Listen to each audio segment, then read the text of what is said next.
You were raising your hand up there. What's your name? My name is Beth. Hi, Beth. I am a grandma, and I had been divorced for a while. I'd been on some dating apps, and I stopped. But one of the dating apps put my picture back on. It was during COVID. And I was very leery and actually met someone on there. I'm sitting here with his daughter right now. And the weirdest thing was I wasn't going to give him my phone number. We were corresponding texts. And then what happened is he told me to call him on a certain time, on a certain date. I called him up.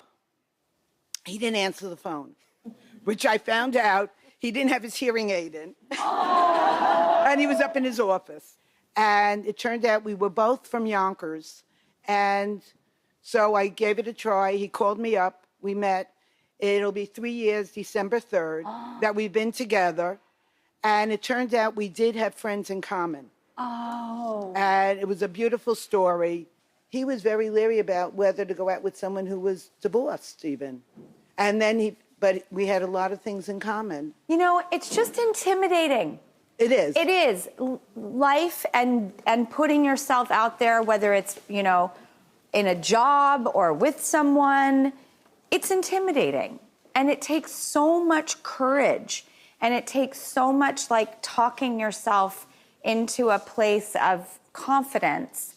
And if you've been hurt in the past or you've lost somebody or you just don't think that you can ever go through that again, and believe me, I am not talking about someone else. I'm talking about myself too.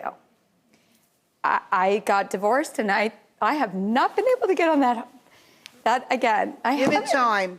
You will definitely find someone. Well, I'm like 7 years, but the irony is when you go through something so dramatic and you just think, oh, how am I ever going to do this again?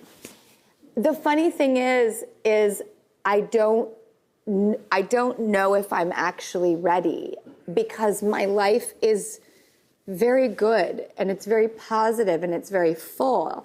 And then you start to go to the other side. If you've been single for a long time, you're like, does that seem like something's wrong with me? Does it seem like I'm shut off, or that I'm unlovable, or I'm not capable of having a relationship? And it's none of those things. And it's been a really amazing experiment to actually date and invest in myself. I also have 2 young daughters, so are you crying? I started crying and had to get the horse off the cliff. I was like, down boy. Why are you crying? Oh, I just felt your story and I felt your emotion and I connected with it. It's hard. It's hard when you've been through it to have faith in it again. But what I've been able to do in that time is build a foundation in myself that I never had before. And the truth is, you just can't lose hope. I have all the hope in the world. What I'm surprised to find is that I'm not eager, and I don't know if I'm ready. And we do experiments here, like, funny enough, our friend Nora wrote out a letter to her friend. Or her friends, she sent it out to 94 people. We just did a segment about it. And we're going to create a template for this letter, because sometimes you want to know the person knows someone you know. You need that safety. And she had a great success. Our friend Ember introduced her to someone. They've been together 3 years. They just bought a house together and they're madly in love. And I was like, let's bring that to the show. Because if you burnt out on the apps or you're finding it's not working, this is an amazing way to go about it. We'll be right back.